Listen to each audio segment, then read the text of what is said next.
Hello students, welcome back to my channel class 12th boards biochem.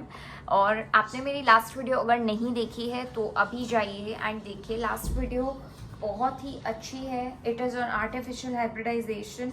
मैंने आपको उसमें artificial hybridisation and pollen pistil interaction वाला topic करवाया है, वो आप वीडियो देख लीजिए, फिर आप ये वीडियो देखना। And if you are liking my content so please उसे शेयर कीजिए। तो सबसे पहले आज हम पढ़ने वाले हैं double fertilisation.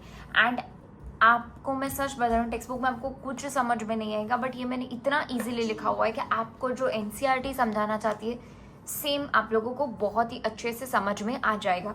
So without wasting time let's get started. Double fertilisation, आप लोगों ने लास्ट वीडियो तक देखा कि पोलन पिस्टल इंटरैक्शन होता कैसे है। एक्सेप्टेंस एंड रिजेक्शन होता है with the chemical dialogue between the pollen and the stigma. ये हमने लास्ट वीडियो में पढ़ा था, ठीक है। हमने ये भी पढ़ा था कि वो जो है there is a chemical dialogue and उसकी वजह से अगर पोलन एक्सेप्ट होता है तो वो स्टिग्मा आपकी लड़की है, ठीक है, तो वो पोलन को अगर एक्सेप्ट करती है तो पोलन ट्यूब ग्रो होगा, एंड अगर रिजेक्ट करती है तो पोलन ट्यूब ग्रो नहीं होगा।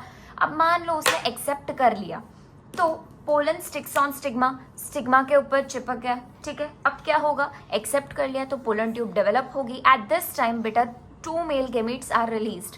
किसके थ्रू आएंगे? Via cytoplasm of साइनर्जिड्स। आपको पता है साइटोप्लाज्म के थ्रू आएंगे, साइनर्जिड्स के अंदर एंट्री करेंगे।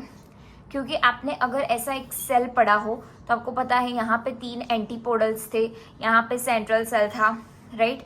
And here we have 2 synergids and यहाँ पे एक अपर्चस था। Here we have filiform apparatus जहाँ पे पोर था, ओपनिंग, जहाँ से वो एंटर होती है पोलन ट्यूब। तो पोलन ट्यूब एंटर होगी और साइनर्जिड्स के थ्रू 2 मेल गेमिट्स आएंगे। अब आपको मैंने ये पढ़ाया था लास्ट वीडियो में ही कि ये 2 मेल गेमिट्स आए कहाँ से। जेनरेटिव सेल डिवाइड करेगा और 2 मेल गेमिट्स बनाएगा। अब इन 2 मेल गेमिट्स का होगा क्या? चलो मान लो 2 मेल गेमिट्स अंदर तो आ गए, ठीक है। मान लो ये 2 मेल गेमिट्स है, वो अंदर तो आ गए।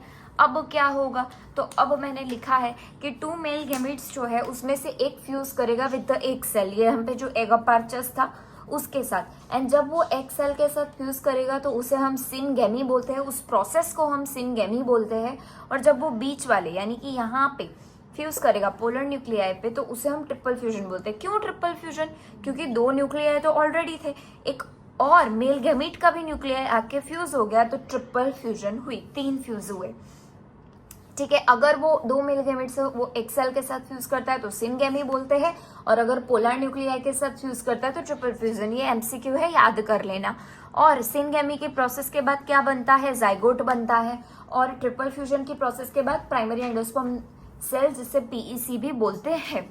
और क्योंकि यहाँ पे बेटा जी 2 फ्यूजन है, syngamy and triple fusion, this fertilisation is known as double fertilisation. क्योंकि 2 बार फर्टिलाइजेशन हुआ है, आप कंफ्यूज हो तो know, triple fusion and double fertilization both are different thing, ठीक है।